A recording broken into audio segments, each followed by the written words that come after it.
semer la terreur, comme on l'a vu à Orlando ou à Paris avec les 2 policiers assassinés.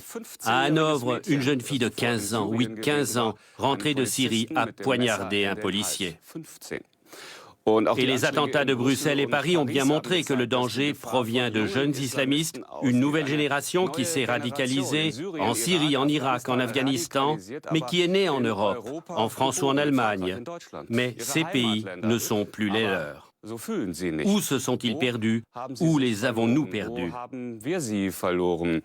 Xavier Moons, vous êtes reporter de guerre, vous avez rencontré des islamistes combattants dans ces zones de crise. Où avons-nous perdu ces jeunes? Qu'est-ce qui les attire dans cet univers? Alors, il y a plusieurs dimensions qui les attirent, mais aujourd'hui, on ne peut pas faire une radiographie type du candidat au djihad, mais les motivations, leur radicalisation se fait surtout sur 2 terrains, un terrain politique et évidemment un terrain religieux. Mais ce qu'on sait aussi, surtout avec les témoignages des djihadistes qui sont revenus du terrain, c'est qu'il y a beaucoup de déception et parfois même d'écœurement parmi ces jeunes qui sont contraints de faire régner la terreur sur une population musulmane. On se retrouve tout à l'heure, Xavier Moons. Merci de cette première réponse.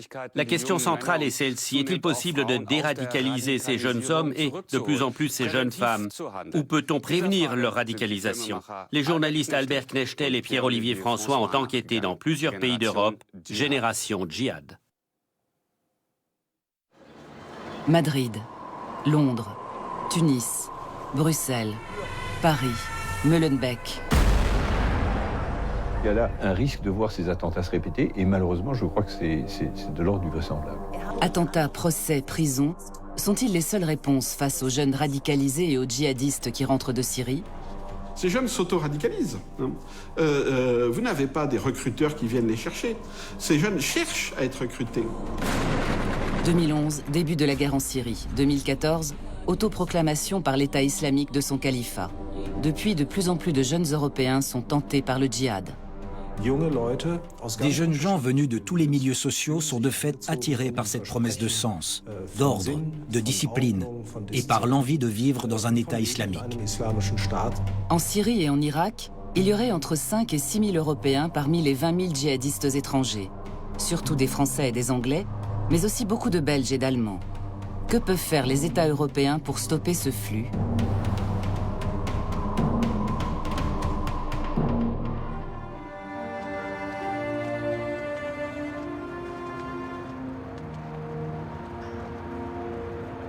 Dans l'univers, il y a des galaxies qui ont plusieurs soleils.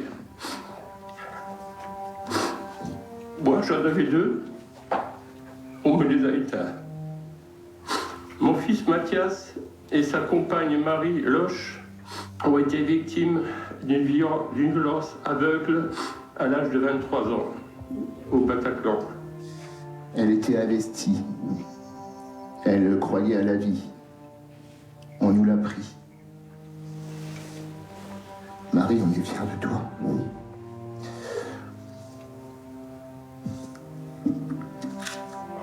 Nous dirons sans haine que les barbares nous ont coupé les 2 jambes. Nous ont coupé les 2 jambes. Et maintenant, il faut continuer à avancer. Il faut continuer à avancer. Marie, Mathias, vous serez toujours dans nos cœurs. Merci.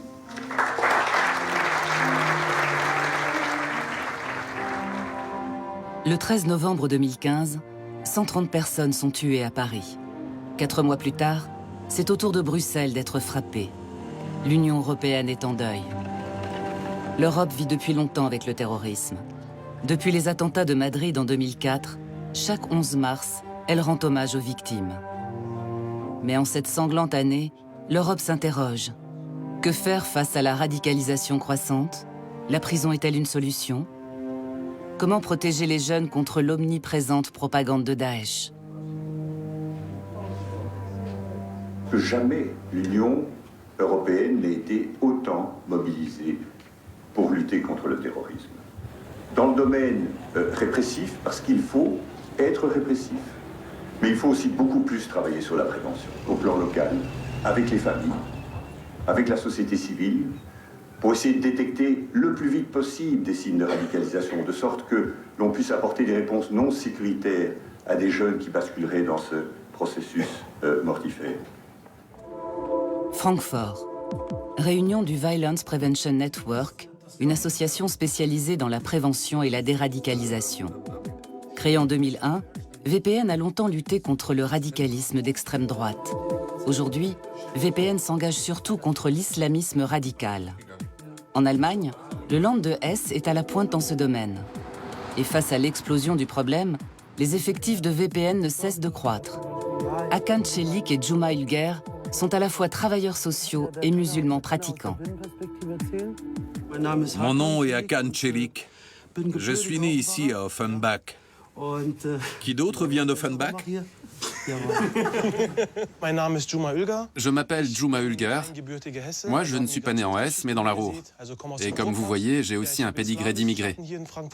J'ai fait des études de sciences islamiques et de pédagogie ici à Francfort. Maintenant, je travaille dans un bureau d'aide où nous conseillons des personnes dans le besoin. J'ai aussi longtemps été imam bénévole dans certaines communautés. Quels sont les sujets qui sont régulièrement évoqués, qui sont liés à ce thème? Juste comme ça, qu'est-ce qui vous vient? Immigration de réfugiés. Islamisé? Salafisme. Islamophobie. En général, terrorisme et danger terroriste. Misogynie. Hakan et Cuma travaillent à la base. Ils cherchent le dialogue avec les jeunes. En plus de leur savoir politique et théologique, c'est leur propre vécu, y compris en matière de discrimination, qui facilite le contact.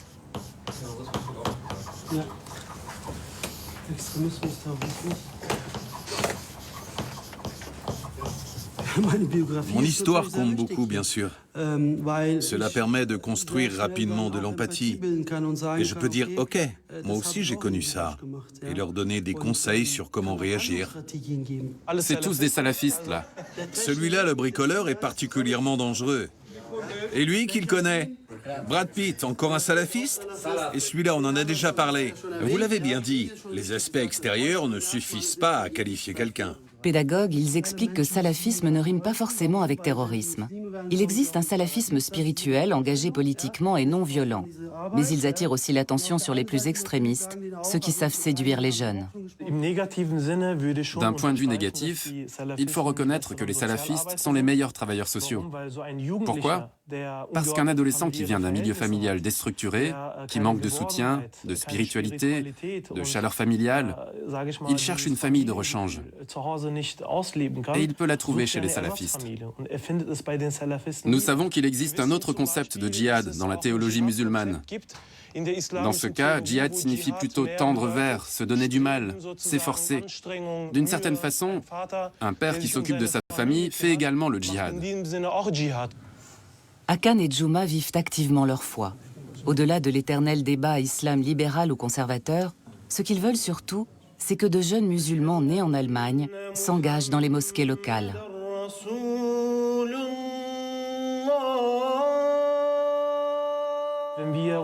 Si nous n'avions pas notre identité musulmane, si nous n'étions pas des musulmans pratiquants, on ne pourrait pas établir un contact et créer ce rapport de confiance avec les jeunes. Si on n'arrive pas à faire passer cet engagement, l'adolescent le sent très vite. Dans ce cas, il va dire « Tu es un opportuniste et je ne travaille pas avec des opportunistes. » Rien ne les met plus en rage que ces radicaux qui instrumentalisent politiquement le Coran. L'islamologue Guido Steinberg suit depuis des années l'Europe des djihadistes, intervenant souvent comme expert lors de leurs procès. Le milieu allemand, c'était le plus dynamique en Europe jusqu'en 2013 environ. Le nombre de départs, d'abord vers le Pakistan puis vers la Syrie, avait énormément augmenté. En 2006, on n'en comptait encore que 4.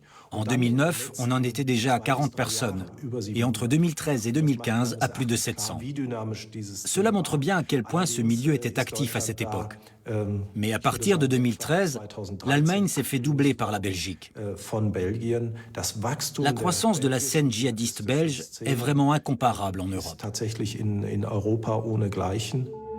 La Belgique est le pays d'Europe occidentale d'où sont partis le plus de djihadistes par habitant. C'est aussi ici qu'ont grandi certains des terroristes de Paris et Bruxelles. Ici, la prévention devrait être prioritaire. Pendant 20 ans, Philippe Moureau a été maire de Molenbeek. Comme tout le monde, il a sous-estimé le problème. Mais il se souvient qu'en 2011-2012, les services de sécurité se réjouissaient presque des départs vers la Syrie.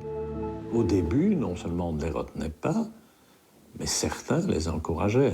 Les dirigeants avaient des propos incroyables sur le djihadisme. Ces jeunes se sont vus en quelque sorte encouragés à aller porter les armes contre le boucher Bachar el-Assad. C'est également dans ces quartiers qu'a grandi Ismail Saïdi. Puis il a été policier belge pendant 15 ans. À presque 40 ans, le voilà auteur à succès d'une pièce de théâtre, Djihad. Drôle et pleine d'autocritique, l'histoire de ces 3 jeunes pieds nickelés partis via la Turquie en Syrie bouleverse les écoles et centres de jeunesse en Belgique. Une histoire qu'Ismail a tirée de son vécu. Lui aussi a bien failli devenir djihadiste. Il y a 24-25 ans. C'était déjà ça. Hein.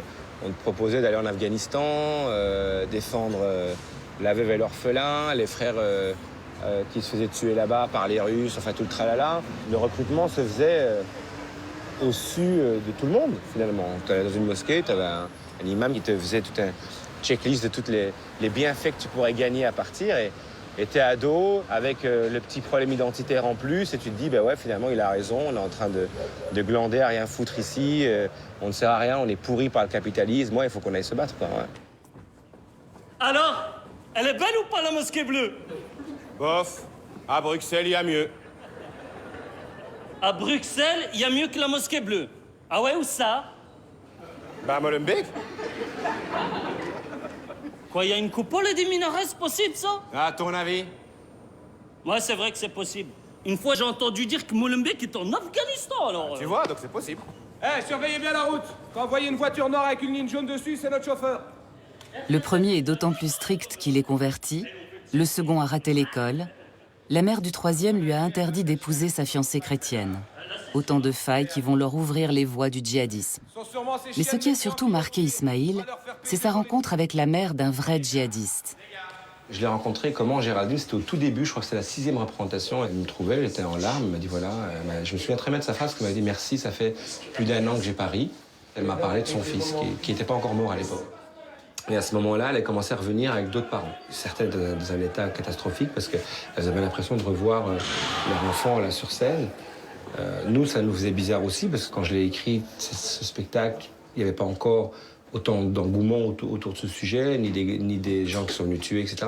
Nous, c'est de la fiction, c'est de l'humour. Voilà. Donc elle, c'est de la réalité. Géraldine Henneguien a cofondé l'association Les Parents Concernés. Pour elle, la pièce montre ce qui est parfois si difficile à raconter. Le recrutement, les familles déchirées et parfois la mort de leurs enfants. Je suis convertie à l'islam depuis 25 ans.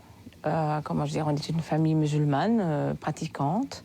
Et mes enfants ont eu la chance d'avoir les 2 éducations. L'éducation musulmane, l'islamique, et l'éducation européenne. J'avais un fils qui avait 18 ans et 6 mois, et qui, en 4 mois, a été radicalisé et est parti en Syrie. Il faut savoir, en Belgique, ça existe encore une discrimination à l'engagement. Et c'est ce problème-là, en fait, qui l'a rendu vraiment vulnérable. Et en recherche et en quête d'identité, où il m'a dit, j'ai pas de place. J'ai pas de place parce que quand je suis en Belgique, on dit que je suis un Arabe, et quand je vais au Maroc, on me dit que je suis un Belge. Quoi qu'on fasse, on sera différent. Et ça a commencé à bien longtemps. D'abord, ils ont appelé ça le problème de l'immigration. Puis ils ont appelé ça le problème des immigrés de 2e génération. Puis ils ont appelé ça le problème de l'intégration. Aujourd'hui, ils appellent ça le problème des musulmans de 2e génération. On sera toujours différents pour eux. Non! Dans leur regard! Le fils d'Olivier a été l'un des premiers Belges à partir en Syrie. Ses parents étaient séparés. Adolescent, il s'est converti à l'islam. Donc ça s'est fait en 3 ans de temps. Les 2 premières années, ça allait. Et la 3e année, là, il a changé. Donc il est devenu plus fermé. Donc il a cessé ses activités comme la danse, aller au cinéma. Il était plus strict au niveau de la nourriture aussi. Je regrette d'ailleurs, je regrette de ne pas avoir été plus vigilant. Mais tout s'est passé si vite. Donc, ils nous ont rien dit quand ils sont partis. Ils sont partis ni à sa mère ni à moi. Ils sont partis à 5 jeunes, donc de Bruxelles. Désespérée, Géraldine va jusqu'à demander à la police belge d'empêcher son fils d'embarquer pour la Turquie. Impossible, lui dit-on. Il est majeur. Je crois que les recruteurs l'ont attiré en le sens en lui disant, voilà, nous on va te donner une place, on va te donner une reconnaissance, on va t'entourer, on va te donner un salaire, on va te donner un appartement, et au moins tu vas faire quelque chose de bien de ta vie. Il est parti en Syrie en janvier 2014. Il est resté là-bas pendant 1 an. Et un soir de février 2015, j'ai juste reçu un SMS. Voilà, je vais vous dire que votre fils est mort. Il était en faction pour protéger l'aéroport et la coalition américaine a attaqué pour récupérer l'aéroport. Et il est mort pendant cette attaque. Il a été dans des camps d'entraînement. Et 1 ou 2 mois après, il a participé à des raids. Et il était tellement dans sa foi et dans sa croyance qu'il a foncé tête baissée dans des raids. Et il est mort le 15 mars 2013 dans un raid en combattant l'armée de Bachar al-Assad. En Belgique, les associations de parents sont en première ligne de la prévention. Elles demandent un engagement accru des pouvoirs publics. Mais la Belgique est un pays divisé. Le conflit entre Flamands et Wallons a durablement affaibli les institutions publiques. De quoi saboter les meilleures intentions, même contre la radicalisation. Connaissant les querelles linguistiques et la fierté de chaque région, les francophones ne vont pas aller copier ce que les néerlandophones font. Ouais, je crois qu'on doit passer au-dessus de ça et je crois qu'il y a des... Ah oui, nous on doit passer au-dessus de ça, hein, mais je veux dire eux pas. Hein. Tu penses pas qu'il y a des gens qui sont au-dessus de ça?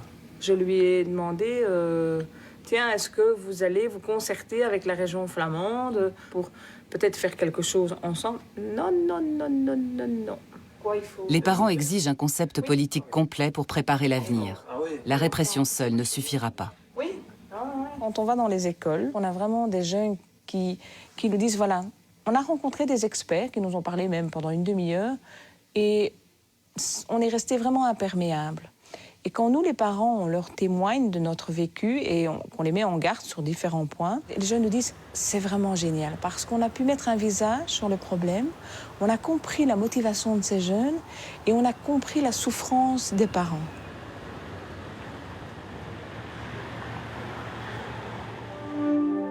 Ce qui est déjà compliqué au niveau belge, cet homme essaie de le faire au niveau européen. Gilles de Kerkhove coordonne la politique européenne en matière d'antiterrorisme.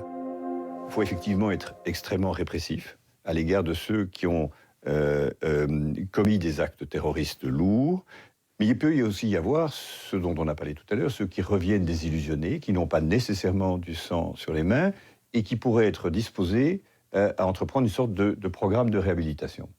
Et je dirais qu'on sait que la prison est un incubateur de radicalisation, dans beaucoup de cas. Beaucoup d'auteurs d'attentats en France ces dernières années sont passés par la case prison. Et donc, si on peut éviter la case prison, essayons de l'éviter. Pour Violence Prevention Network, le travail en prison est crucial. Allô ? Avant la guerre en Syrie, le milieu salafiste avait déjà commencé à courtiser la petite et la grande criminalité. D'abord hors des prisons, puis à l'intérieur, de fenêtre à fenêtre ou au cours des promenades. Akan et Djouma savent qu'en prison comme ailleurs, la radicalisation peut être très rapide. Avant, j'étais le diable, une mauvaise personne. Et puis tout à coup, je me convertis non pas à l'islam, mais à l'extrémisme, à ce milieu particulier. Cela me permet de racheter tous mes anciens péchés, mes mauvais coups. La violence et la haine que la personne avait en elle n'a plus besoin d'être légitimée autrement puisqu'il y a la religion. Donc la violence est devenue sacrée. Dans cette prison du Land de Hesse se trouvent environ 250 détenus, dont plusieurs hommes revenus de Syrie. Les cas que je connais sont revenus très déçus. Pour eux, les promesses qui leur avaient été faites n'ont pas du tout été tenues en Syrie. Que ce soit la question de la justice ou de l'égalité des hommes sur place. En fait, ils sont surtout heureux d'avoir survécu à ce voyage en Syrie. On a quelques indicateurs. Quand je discute avec une personne revenue de Syrie, par exemple, et que je la vois devenir tout à coup furieuse au sens « comment j'ai pu me faire avoir comme ça ?», alors il s'est passé quelque chose de fort. Cela montre que cette personne s'est mise à réfléchir. Travailler avec ceux qui sont revenus est souvent plus facile qu'avec ceux qui veulent encore partir, car ces derniers vivent souvent encore dans un monde rêvé. On va partir là-bas, comme si c'était un pays de cocagne.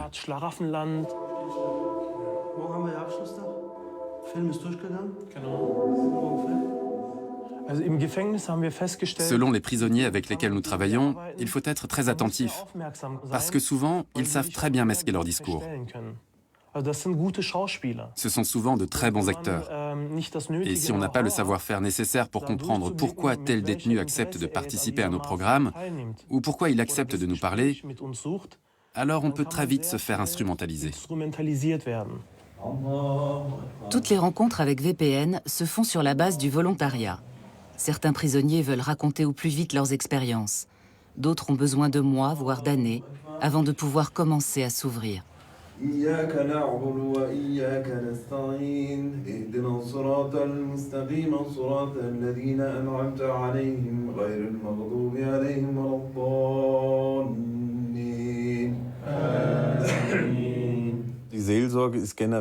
S'occuper de l'aumônerie de prison n'est pas une mesure de déradicalisation en soi, mais c'est sûrement une mesure préventive.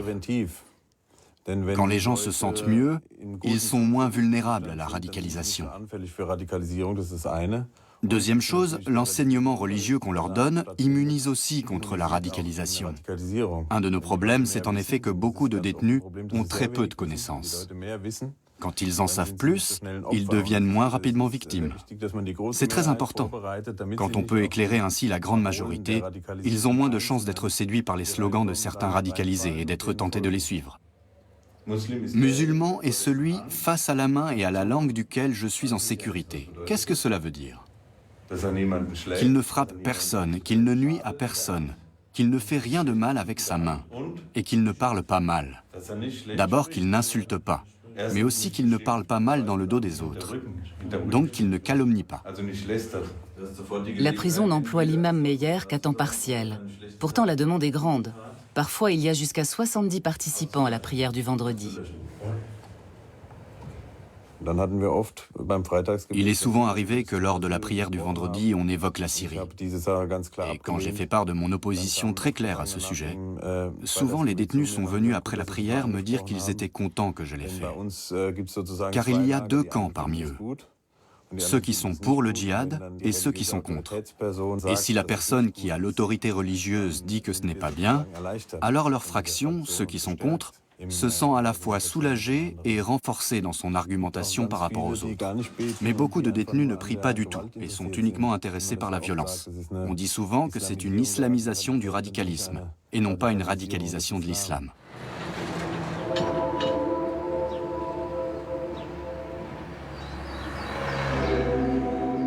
Une idée qui rejoint l'analyse d'Olivier Roy. Pour cet islamologue, le djihadisme moderne n'est pas purement religieux, mais l'expression d'une révolte de la jeunesse. Aujourd'hui, si vous vous radicalisez, il n'y a plus que l'islam sur le marché global. L'extrême gauche est beaucoup plus aristocratique que les milieux d'où viennent les jeunes qui rejoignent Daesh. Donc aujourd'hui, le djihad a remplacé la révolution et la Oumma a remplacé le prolétariat mondial. Le djihadisme, c'est la guerre, c'est la violence. Et ces jeunes cherchent la guerre et la violence. Ils veulent être des héros sur le champ de bataille. Ce qui est nouveau avec Daesh, c'est le sadisme dans la violence. Et ça, on n'avait pas ce sadisme, ou beaucoup moins, avec Al-Qaïda, par exemple, ou d'autres groupes de djihadistes. Et ce sadisme, contrairement à ce qu'on pourrait penser, ne correspond à aucune tradition musulmane. Donc en ce sens-là, Daesh participe d'une esthétique moderne de la violence qu'on va retrouver dans les films américains gore, comme Scarface par exemple, ou bien dans les jeux vidéo. Guerre et prison. Mourad Benchelali connaît bien cela. Né dans cette banlieue de Lyon, il rejoint l'Afghanistan à l'été 2001 sous l'influence d'un frère radicalisé. Une semaine plus tard, il est face à Ben Laden dans un camp d'entraînement. Puis arrive le 11 septembre, les bombardements américains, son arrestation par la CIA et 2 ans et demi d'internement à Guantanamo.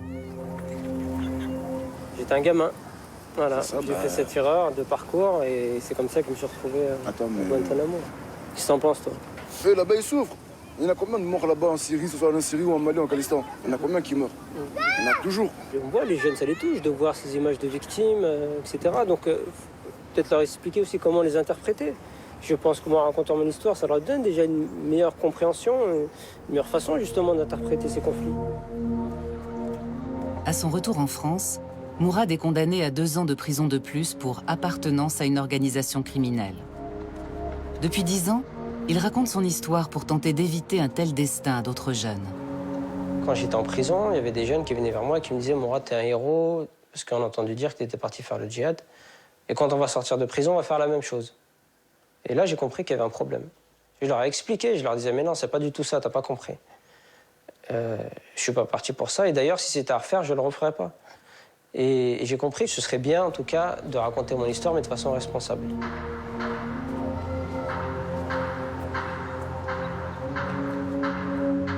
Mourad est souvent invité pour des débats en Belgique et en Suisse.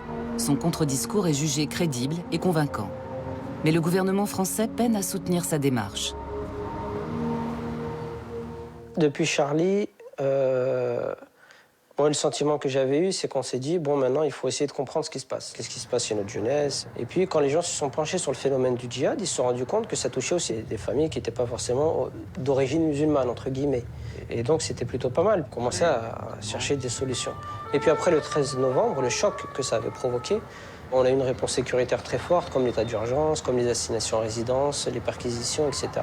En se disant, avec cette forme de fatalisme, finalement, la prévention, ça marche pas. Ça marchera pas. C'est pas suffisant. On a besoin d'une réponse qui est beaucoup plus forte, parce que la peur était aussi mauvaise conseillère. Et c'est en cela que ça devient contre-productif. En France, Mourad est soutenu, entre autres, par Amnesty International. Mais récemment, un rectorat breton a encore fait annuler plusieurs rencontres dans des écoles. Une prison a même refusé un débat avec des détenus, car il avait un casier judiciaire. Je comprends pourquoi on me voit mal, pourquoi on pense mal de moi, pourquoi on s'inquiète, pourquoi on me trouve... Je comprends, parce que ma petite histoire rentre dans une plus grande histoire. Dans une histoire où on ne sait pas faire la distinction entre l'histoire de Mourad et l'histoire d'autres djihadistes. Et on voit toujours à travers le prisme des plus radicaux. On est incapable de faire la part des choses. Mais ça, je le comprends, je peux le comprendre. Et donc, je sais que ça peut changer. Et ça demande du temps.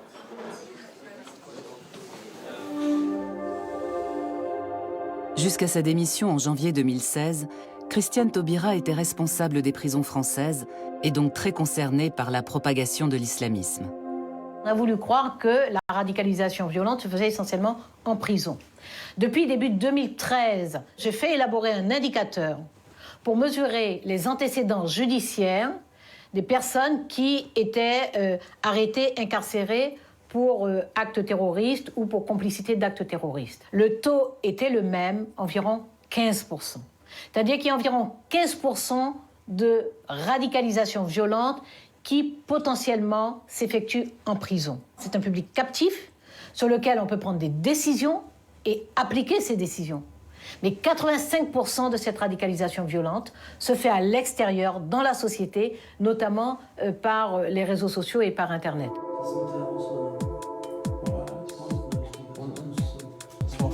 Daesh dit qu'Internet, c'est la moitié du djihad. Les gens de Violence Prevention Network le savent, ces vidéos de grande qualité sont faites pour séduire.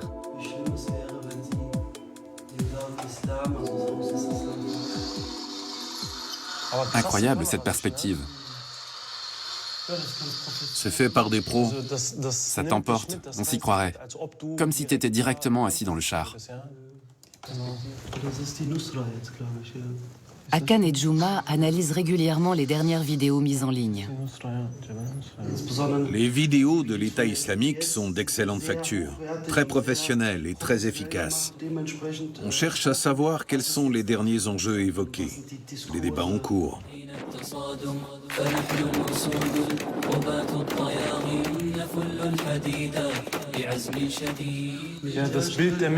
C'est vraiment fait pour renforcer l'image de virilité. Être fort, s'entraîner, devenir un vrai soldat. C'est en plein dans le style Counter-Strike. Incroyable. Comme si t'étais assis devant ton ordinateur. C'est dingue.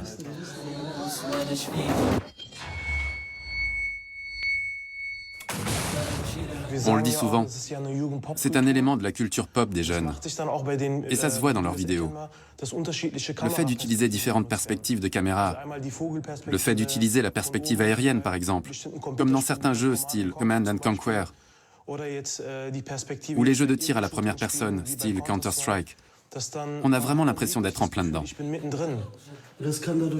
On sent bien que c'est fait pour réveiller certains fantasmes, stimuler de possibles envies des jeunes à participer à de telles actions guerrières. Au cours de workshops, les militants de VPN apprennent à décrypter ces images, tant du point de vue religieux que politique. Selon eux, c'est bien plus efficace pour lutter contre la propagande Internet que les interdictions pures et simples. La plupart du temps, ce sont des constructions. On construit des ennemis, on construit des argumentations, etc. À nous de voir comment on peut déconstruire cela, pour que les adolescents puissent avoir accès à une contre-argumentation, qu'ils sachent qu'il existe d'autres points de vue et d'y réfléchir. Un des jeunes qu'on a accompagnés nous a dit une fois « Vous êtes les premiers à avoir pu me justifier théologiquement pourquoi c'est une erreur de partir. » On a repris l'argumentation idéologique proposée, on l'a déconstruite ensemble et on a pu faire ressortir les contradictions.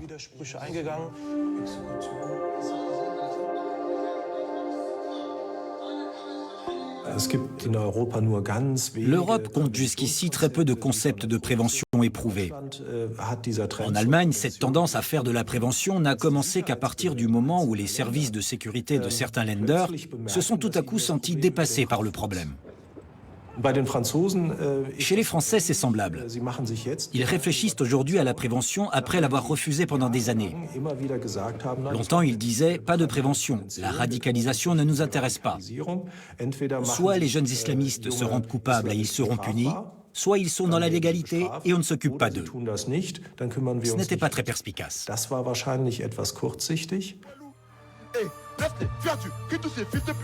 La France compte la plus grande population musulmane d'Europe, avec plus de 5 millions de membres. C'est aussi le pays avec le plus de djihadistes en chiffre absolu.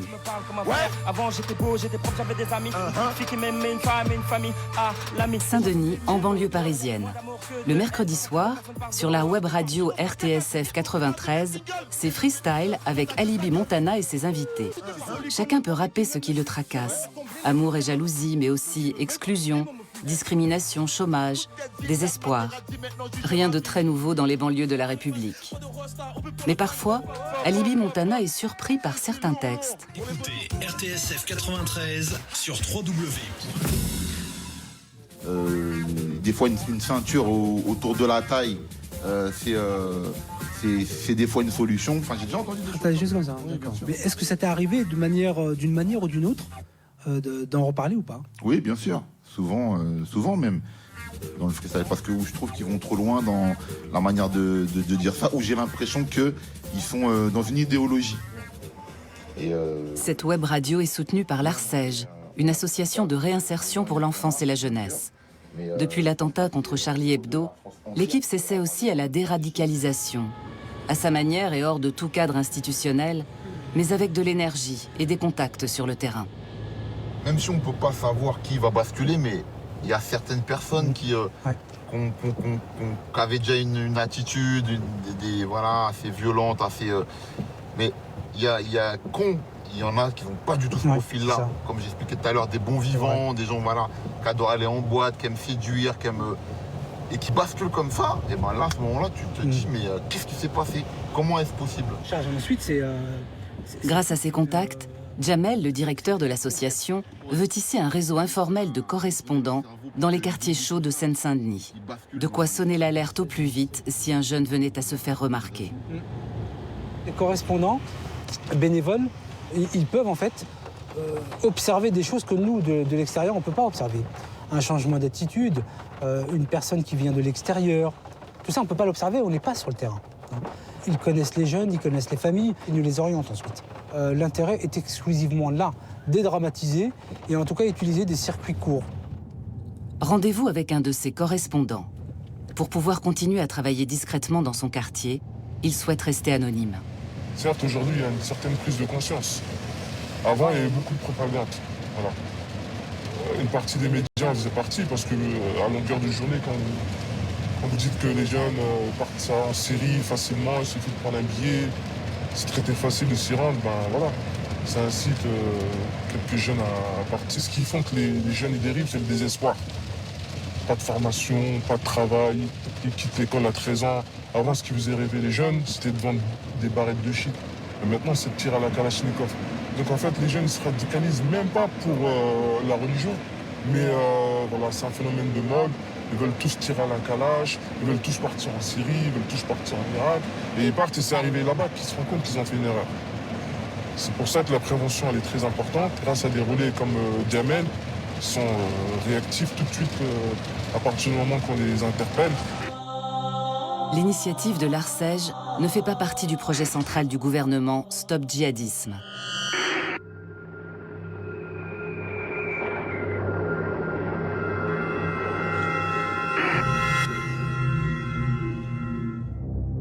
Tout signalement au numéro vert spécialement dédié à la radicalisation est adressé après vérification et suivant le degré d'inquiétude à des psychologues ou d'autres spécialistes.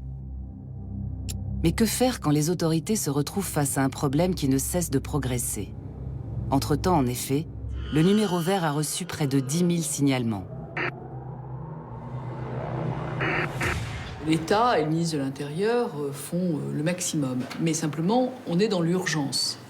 En utilisant ce qui existait, on apparaît au plus pressé. Donc on n'a pas forcément apporté une bonne réponse. Et en tous les cas, ce qui est sûr, c'est qu'on n'a pas une réponse unifiée sur le territoire, puisque chaque préfecture peut organiser sa propre section de déradicalisation, certains avec des psys, d'autres sans, avec des associations locales, d'autres avec la protection de l'enfance, etc. Donc tout ça est très décousu. Donc je ne suis pas sûre qu'on y soit, non.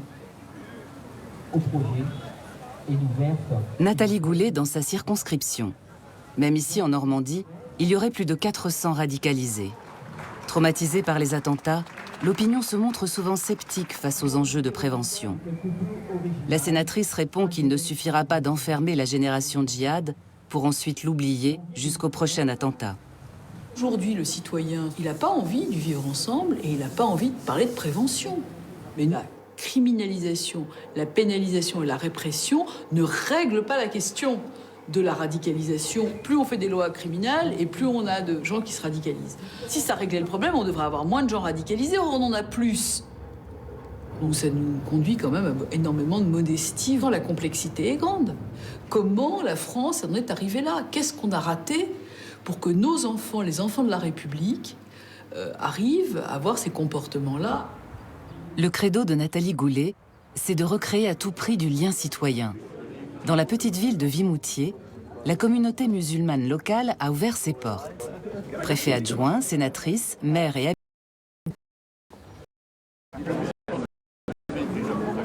Mesdames et messieurs, chers amis, merci. Merci pour votre présence. De France, on prêche pas la même chose. Désolé, on a malheureusement des Marocains, des Algériens qui se sentent avant tout maghrébins, et le Grand Maghreb, la Libye est dedans. Donc si on veut vraiment mettre notre pays à feu et à sang, bombardons encore une fois la Libye, oui. Notre mauvaise connaissance de l'islam et notre manque de contact avec la communauté musulmane aussi font que ce soit les services publics, que ce soit les écoles, que ce soit le citoyen, on ne sait pas mettre le curseur entre un islam radical et un islam simplement pratiquant. Donc il a fallu que nos services apprennent à reconnaître des signes de radicalisation. Est-ce que vous mangez quelque chose ici? La communauté musulmane aujourd'hui en France, très clairement, qu'elle soit marocaine, algérienne, tunisienne, sénégalaise ou autre, on ne va pas de l'avant. Aujourd'hui, dans toutes petites, moyennes ou grandes villes, il faut faire des portes ouvertes. Il devrait les faire toutes les semaines. La gendarmerie, la police, les renseignements généraux ne peuvent pas être partout. Ce n'est pas possible aujourd'hui. Le rôle des associations musulmanes, c'est de faire aujourd'hui la police pour montrer aujourd'hui que l'islam de France est compatible avec la République française. Lors du couscous de clôture, les rapprochements sont encore timides. Mais tout le monde sait qu'à l'avenir, il faudra se retrousser les manches ensemble. Rainer Wendt connaît bien la police. Il le dit clairement. Seul, l'appareil sécuritaire n'arrivera pas à bout du problème djihad. Dans le cadre de nos moyens, nous pouvons voir qui est particulièrement menacé de se radicaliser, notamment via des fonctionnaires spécialement formés, et collaborer avec les communautés musulmanes locales. Cela se fait d'ailleurs. Mais la vérité est que l'État a été bien trop absent par le passé. Ce dont nous avons besoin, ce sont d'enseignants, d'éducateurs, d'employés d'office de la jeunesse. Le problème, c'est de voir à quel point certains messages radicaux sont constitutifs d'identité. L'enjeu n'est donc pas seulement de défendre notre système et notre système de valeurs, c'est de le rendre à nouveau attractif. L'école et l'éducation sont primordiales pour donner du sens. Régulièrement, Juma et Hakan font donc des formations pour les enseignants. Signification historico-religieuse du salafisme, de la sunna, des hadiths, etc. Côté enseignant, la demande est forte. Bien sûr que certains sont perdus dans les écoles. Il y a des classes où les élèves sont tout à coup absents. Concrètement, on a eu des élèves qui se sont mis à citer le Coran en cours de religion ou à réciter la profession de foi en arabe. Quand on débat de sujets politiques, on a souvent l'impression d'avoir quelqu'un en face qui nous regarde et sourit en silence. C'est plus un sentiment qui se dégage, du genre « cela ne me regarde pas, je garde mes idées pour moi ».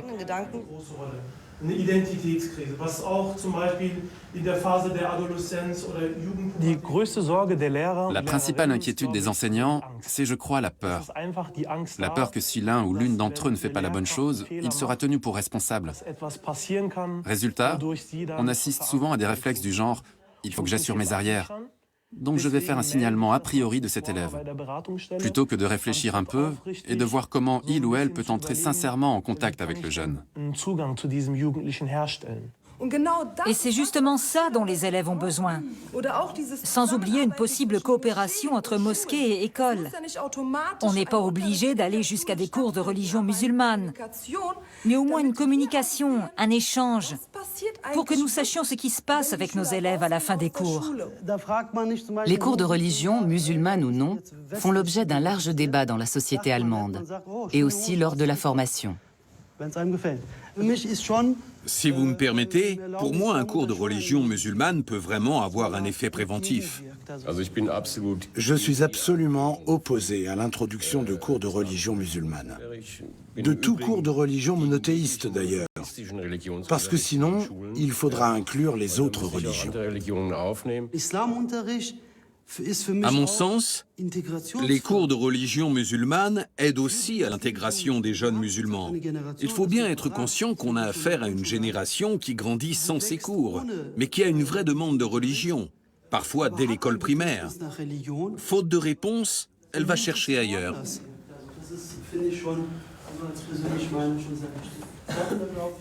Messieurs les ambassadeurs, consuls, mesdames, mes chers collègues... Audition au Sénat de la Commission sur la lutte contre les réseaux djihadistes, présidée par Nathalie Goulet. Pendant 8 mois, des experts de toute l'Europe sont venus témoigner, dont l'ambassadeur britannique, très écouté. Car depuis les attentats de Londres en 2005, la Grande-Bretagne se veut à la pointe de l'antiterrorisme et de la prévention. De Grande-Bretagne. Prenons le cas de notre programme Channel. C'est un programme de partenariat entre la police et les associations au niveau local pour encourager les voix dans les communautés de s'élever contre la radicalisation et promouvoir l'action au niveau local. Résultat du multiculturalisme anglais, les minorités pakistanaises et bangladeshis sont bien visibles dans les quartiers de Londres comme Whitechapel. Mais elles sont souvent critiques des politiques appliquées, vues comme un moyen de faire surveiller des Britanniques majoritairement de couleur par des policiers majoritairement blancs. Il y a en revanche un point sur lequel toute l'Angleterre s'accorde, il faut absolument stopper le départ de jeunes filles vers la Syrie. Un choc provoqué par la fugue de 3 amis de ce quartier de Bethnal Green.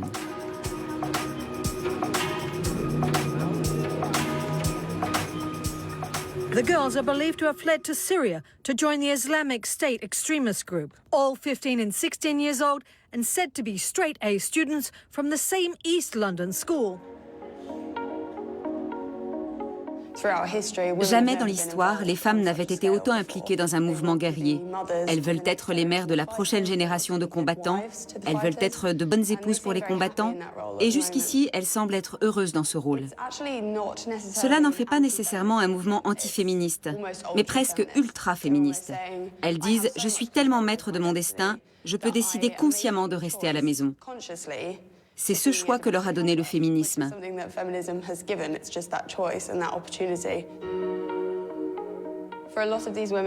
Une fois sur place, ces femmes ne peuvent cependant quasiment plus changer de situation.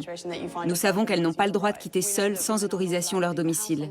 Pour sortir, elles sont toujours accompagnées par un protecteur masculin. Une femme qui se rendrait seule à la frontière pour essayer de s'enfuir déclencherait aussitôt de nombreuses alarmes. Pour analyser le quotidien de ces fiancées de djihadistes, Mélanie Smith étudie attentivement des centaines de comptes Twitter. Splendide lever de soleil à Raqqa, par exemple. J'en déduis beaucoup de choses. Elle a réussi à passer en Syrie, elle vit à Raqqa et elle a l'air assez contente de son choix. Je le redis, il n'y a pas d'État musulman démocratique. Les élections sont haram et une usurpation du rôle d'Allah. Elle assume donc ses sentiments clairement anti-occidentaux et antidémocratiques. Elle ajoute ici, « Sérieux, la Grande-Bretagne nous envoie 8 avions, je suis morte de rire au sens propre. » #GB Empire Fini. Depuis 6 mois, on peut lire des choses nettement plus négatives sur les comptes Twitter de ces femmes. Elles s'inquiètent pour leur sécurité, voire leur vie, essentiellement à cause des attaques aériennes. Mais on y évoque aussi l'absence d'eau chaude et d'électricité, ou souvent de Wi-Fi.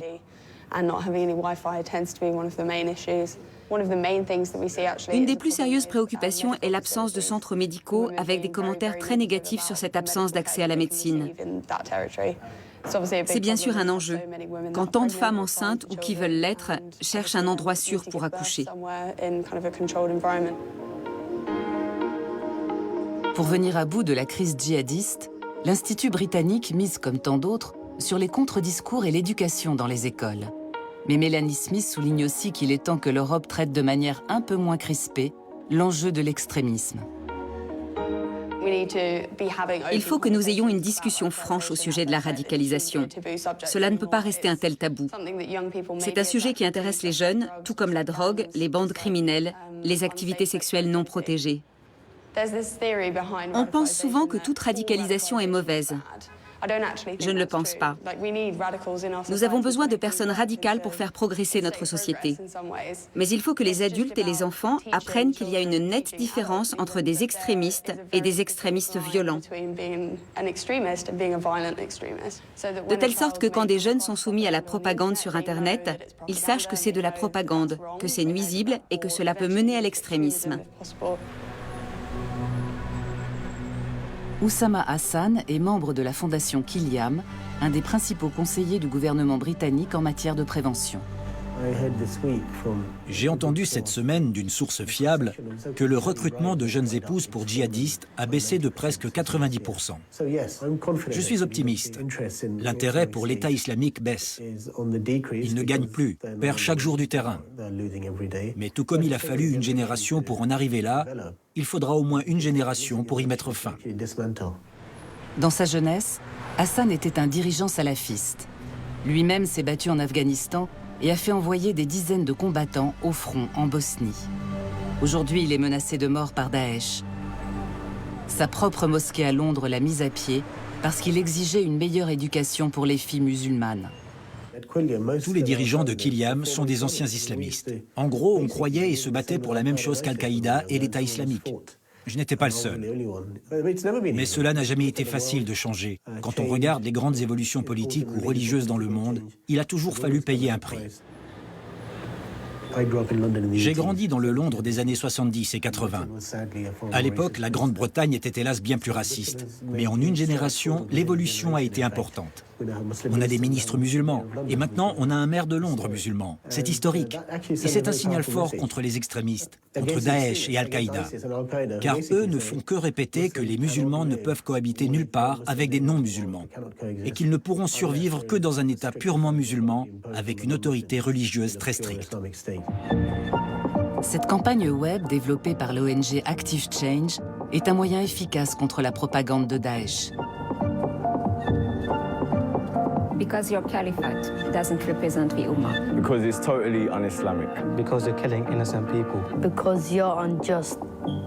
We must all unite together and try to stop this group from damaging Islam and damaging Muslims. This young man here is from Walthamstow. Active Change organise aussi des workshops avec de jeunes musulmans pour faire passer leur message. This is a young baby. He is taken to Syria. Would this be acceptable in Islam to take a defenseless child to a conflict zone? How many people think it's right? Mais certains reconnaissent qu'aujourd'hui, la propagande de Daesh n'est pas le seul danger. C'est inquiétant que l'islamophobie se répande partout en Europe. Cela risque de pousser d'autres jeunes gens de Grande-Bretagne, de France, des Pays-Bas et d'Allemagne dans les bras de recruteurs charismatiques, prêts à leur promettre une vie meilleure ailleurs et le paradis s'ils se font tuer. C'est un problème très sérieux. Et nous devons aborder l'idéologie sous-jacente qui l'alimente.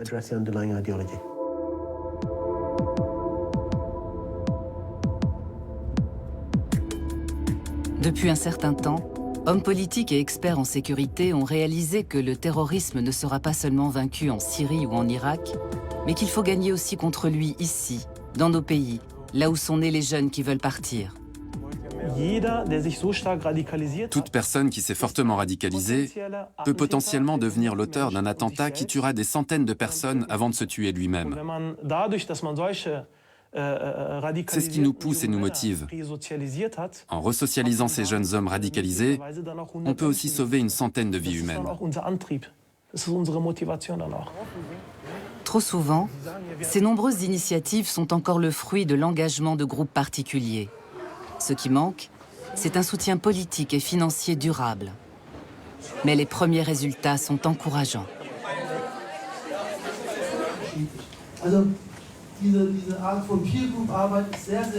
Avez-vous déjà eu le cas où l'un de vos clients soit parti en Syrie, malgré votre travail avec lui? Dieu merci, non.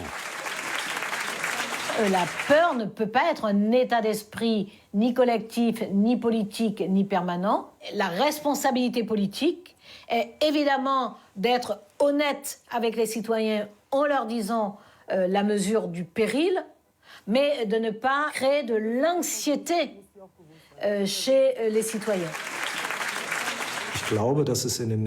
À mon avis, dans les années à venir, il s'agira surtout d'empêcher une confrontation entre la violence djihadiste d'un côté et la violence de l'extrême droite et du populisme de l'autre. Ce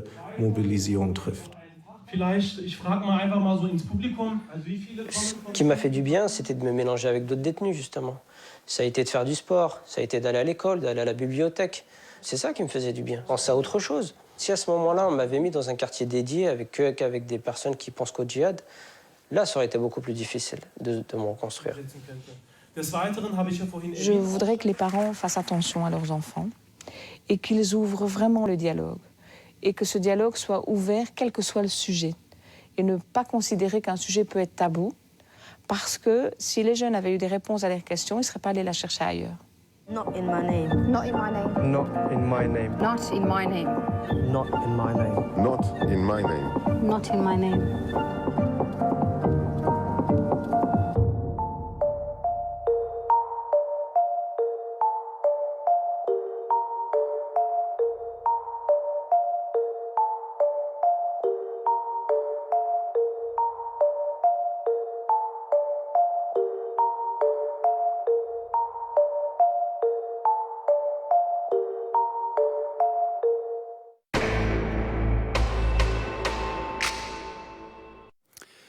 D'autres informations sur notre portail Arte Info. Dans un instant, nous irons en Afrique, où la secte Boko Haram sème la terreur. Xavier Mounz nous en a rapporté un reportage saisissant. À tout de suite.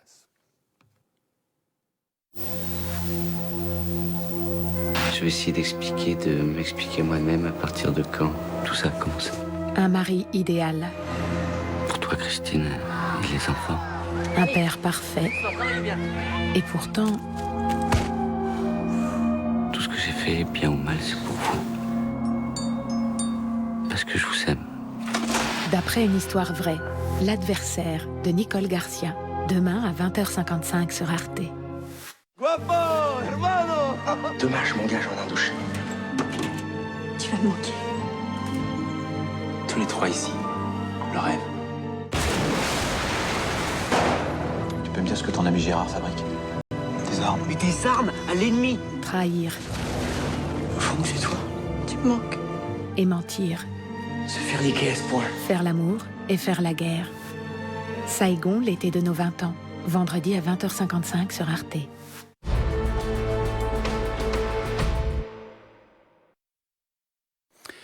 En Afrique, l'organisation terroriste nigériane Boko Haram s'est ralliée à Daesh.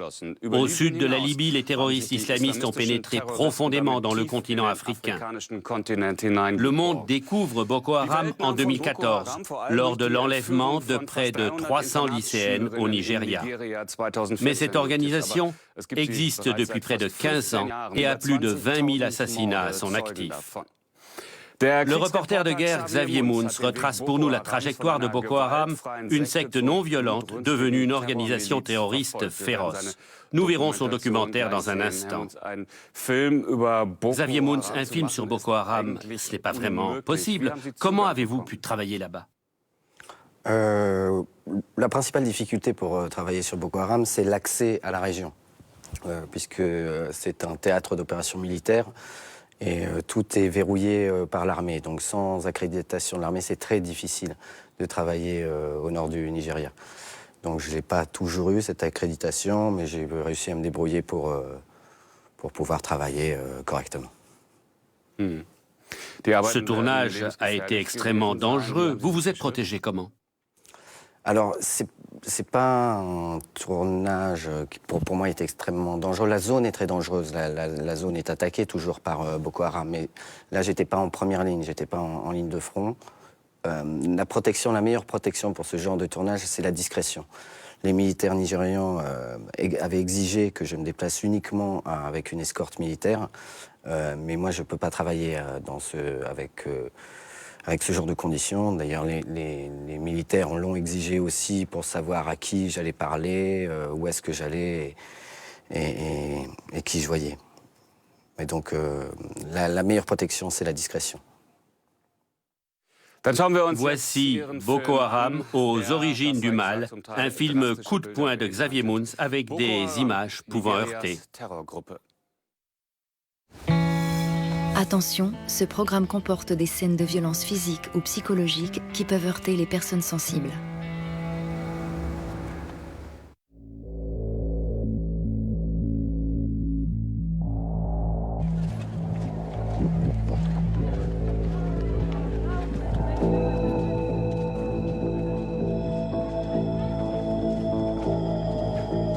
Dans le camp de déplacés de Dalori, dans le nord-est du Nigeria, ils sont 8000, hommes, femmes et enfants, dont Bawa, cette petite fille de 8 ans. Il y a 2 semaines, les militaires nigérians l'ont trouvée dans la forêt de Sambisa. Elle marchait sans but. En état de choc, la petite fille était incapable de prononcer un mot. Les militaires l'ont amenée dans ce camp et l'ont confiée à une famille. Elle pense encore au passé. N'importe quel homme armé lui rappelle les hommes qu'elle a vus là-bas et qui l'ont frappée. Dès qu'elle voit une arme ou même quelqu'un avec une canne, elle se met à courir.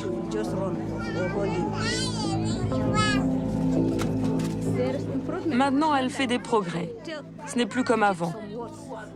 Elle retrouve quelques mots et quand quelqu'un la salue, elle répond parfois.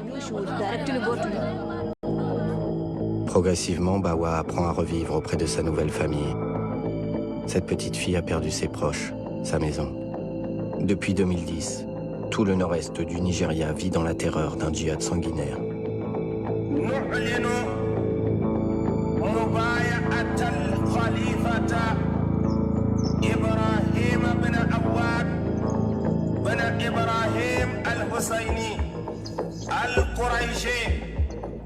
Dans ce message audio, Boko Haram prête allégeance à l'État islamique au printemps 2015. La secte nigériane, dirigée par Abubakar Shekau, prend alors le nom d'État islamique en Afrique de l'Ouest. Boko Haram avait soulevé l'indignation mondiale 1 an auparavant. Dans la nuit du 14 avril 2014, la secte kidnappait 276 lycéennes à Chibok, dans le nord-est du Nigeria. L'onde de choc est internationale. La femme du président américain, Michelle Obama, se joint à la campagne de solidarité pour exiger leur libération. Abubakar Shekau promet de les vendre comme esclaves.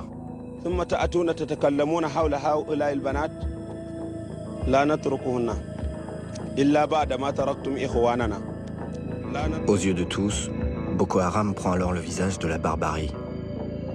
Depuis le début de l'insurrection djihadiste, les violences ont fait plus de 32 000 morts, des centaines de milliers de réfugiés et plus de 2 millions de personnes déplacées.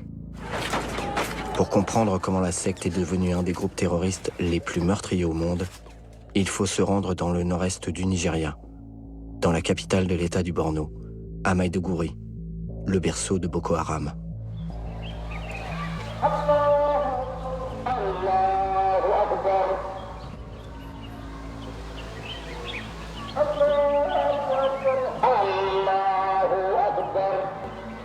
Ici, les lois islamiques de la charia sont en vigueur depuis le XIe siècle.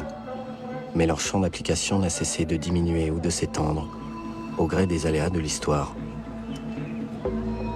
Avec le retour de la démocratie en 1999, la population espère la fin de la corruption généralisée des élites et une meilleure répartition des richesses. Pour moraliser la vie politique, la majorité musulmane du nord du pays souhaite voir la charia appliquée plus strictement. Boko Haram va s'appuyer sur cette revendication populaire pour émerger et s'accroître. En 2002, un jeune homme de 32 ans commence à se faire entendre dans la ville de Maiduguri. Dans certaines mosquées, ses prêches sont rapidement jugés trop fondamentalistes, mais sa personnalité et son charisme impressionnent de plus en plus.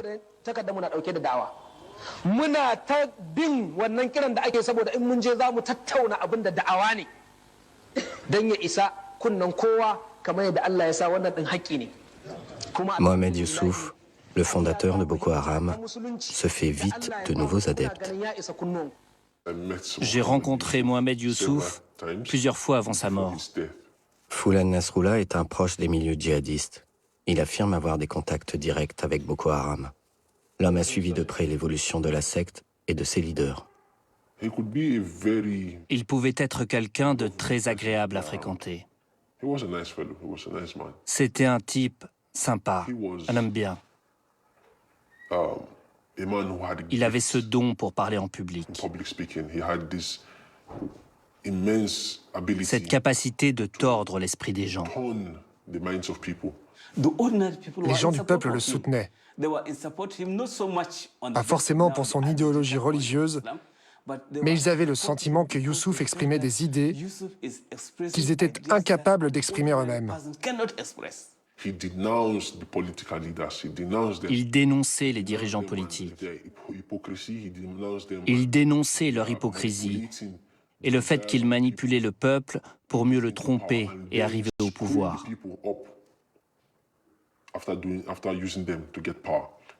Ces dénonciations du système, des politiciens, de leur hypocrisie et son désir de charia ont attiré beaucoup de monde. Wallahi in baka da Qur'ani sai ka ji kai arnan ne yana da magana mai daɗi. Wallahi ƙarya ne.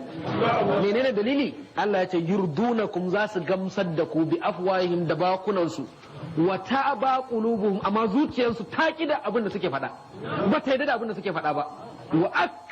C'est un prêcheur assez doué qui devient très populaire parce que c'est un très bon orateur et qui a surtout un prêche très politique. Et c'est ça qui parle à ses fidèles, c'est ça qui parle aux gens du Borno. Il parle beaucoup de mensonges. Voilà. Qaria, c'est un mot qui revient beaucoup dans ses prêches parce que pour lui, les politiciens sont des menteurs. Qaria, c'est le mensonge. Et il va dire aussi, ce n'est pas eux qui ont la vérité. Voilà. Ils n'ont pas la vérité. Ils se sont levés contre l'establishment en remettant en cause les règles et les abus de la classe politique dans la société. Vous comprenez? Mais en donnant une interprétation religieuse. À l'époque, tout le monde pensait qu'ils ne faisaient juste que défendre l'intérêt des musulmans et des masses populaires. C'était un de leurs thèmes principaux. L'État est corrompu. Donc ils disaient, nous avons besoin de notre propre territoire où régnera la justice. On va gouverner différemment et il y aura la justice sociale pour tous. C'est arrivé au moment où les idéaux socialistes et communistes se sont effondrés. Avant, dans les universités, il y avait beaucoup de marxistes et de socialistes. Beaucoup de jeunes réfléchissaient à des sociétés alternatives. Avec la fin de tout ça, les gens sont devenus plus religieux. Les pauvres étaient bien sûr les plus nombreux à adhérer à ce mouvement. Les pauvres, ceux qui souffraient, les gens les plus défavorisés de la société.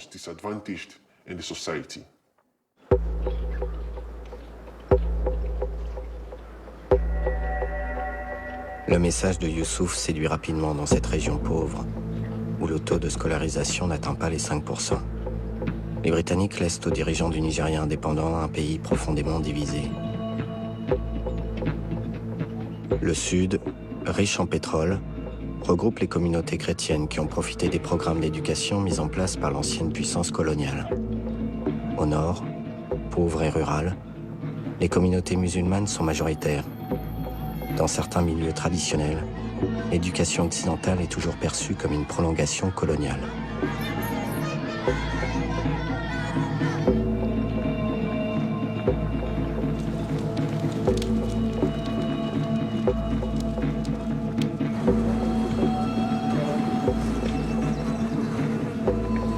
Le Nigeria est aujourd'hui la première puissance économique de l'Afrique. Pourtant, plus de la moitié de sa population vit sous le seuil de pauvreté. Gangréné par une corruption endémique des élites, le pays perd progressivement la confiance de sa population. Les pauvres, eux, rejoignent ce discours parce qu'on leur promet monts et merveilles, tout simplement. On leur promet le paradis sur terre. On va mettre en place un État islamique rêvé, la charia, qui est une forme de justice sociale, donc désormais les riches ne pourront plus détourner l'argent public. On rejoint ce groupe parce qu'on est convaincu qu'il va permettre d'améliorer la vie quotidienne à travers une pratique plus rigoureuse de l'islam. La cible la plus importante, c'était les jeunes.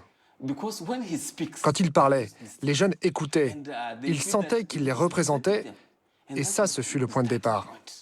Il y avait un nombre important de jeunes éduqués à l'occidental qui ont rejoint Boko Haram sur la base des convictions de Youssouf. Ils ont été conquis, ont déchiré leurs diplômes et l'ont rejoint. Boko Haram, ça veut dire que la civilisation occidentale est tabou. C'est complètement interdit.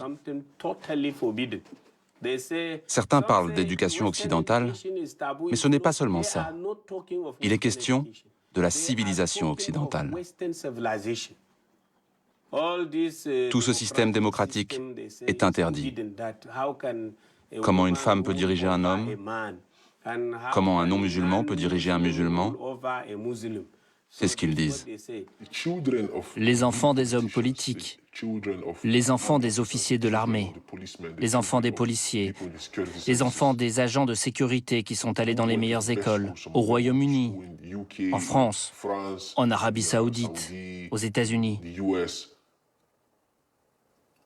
Ils ont cru à ce que Mohamed Youssouf disait et ils l'ont suivi.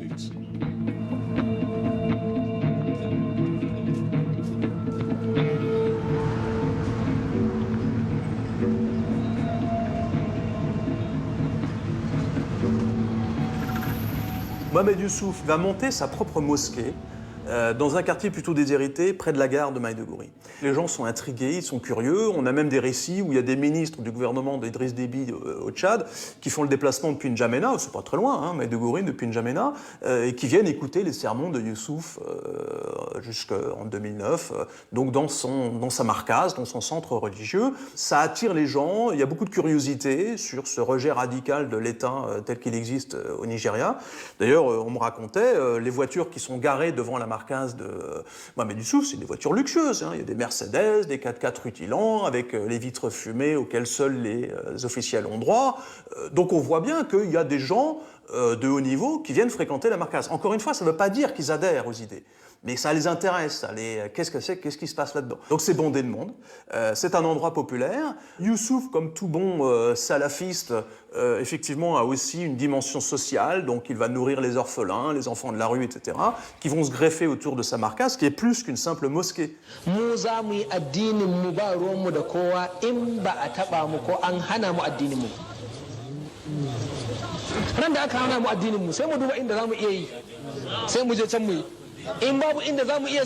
Ce qu'il dit, c'est que on ne peut pas, en tant que musulman, vivre dans un système qui met la Constitution au-dessus du Coran. C'est pas possible, parce que du coup, les droits des musulmans vont forcément être bafoués à un moment ou à un autre. Donc il dit pas vraiment on veut notre propre État, mais par contre il dit nous on veut pouvoir se retirer dans un endroit pour pouvoir exercer notre religion et la vivre comme on l'entend. Donc leur revendication, elle est double. Un, ils veulent étendre le domaine d'application de la charia. Et deux, ils veulent que la charia devienne la source suprême du droit. Ce qui n'est pas possible dans un régime constitutionnel, dans une république fédérale comme le Nigeria. Mohamed Youssouf trouve alors un soutien inattendu chez le gouverneur du Borno, Ali Modou Chérif. L'homme issu d'une famille richissime est une figure de la vie politique locale. Le gouverneur du Borno propose à Mohamed Youssouf une alliance contre nature. En sachant qu'à l'époque, si vous voulez, il y a toujours ce discours du gouverneur du Borno qui, pour attirer des voix, se faire élire, prétend qu'il va mettre en place une charia beaucoup plus étendue.